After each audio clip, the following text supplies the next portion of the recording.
Vēlēšanās. Un redzi, kāds cilvēks bija Jeruzālemē, vārdā Sīmeons. Viņam svētais gars bija pasludinājis, ka tas nāvi neredzēšot, iekāms nebūšot redzējis tā kunga svaidīto.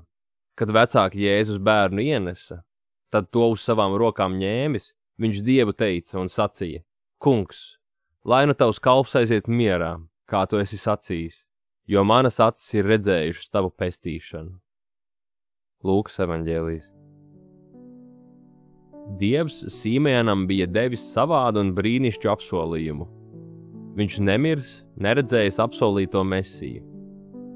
Viņš nezināja, nedz kad tas notiks, nedz kas būs Mesija, taču nešaubīdamies ticēja, ka Dievs visam liks notikt noliktajā laikā.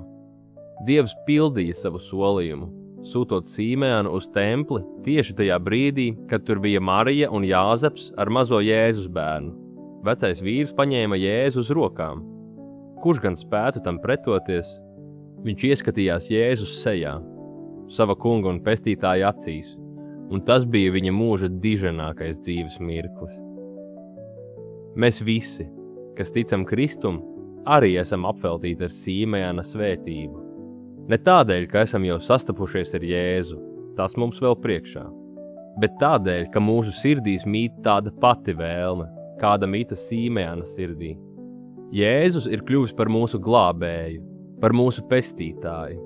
Caur savām ciešanām viņš ir glābis mūs no ļaunuma spēka, un nāve mūs vairs nespēja uzvarēt, jo Jēzus ir augšām cēlies, un caur viņu arī mēs iemantosim mūžīgo dzīvību. Dargais Jēzu, ļauj ikvienam, kas šīs dzīves laikā ticējuši tev un saņēmuši grēku piedošanu, iemantot mūžīgo dzīvošanu. Āmen!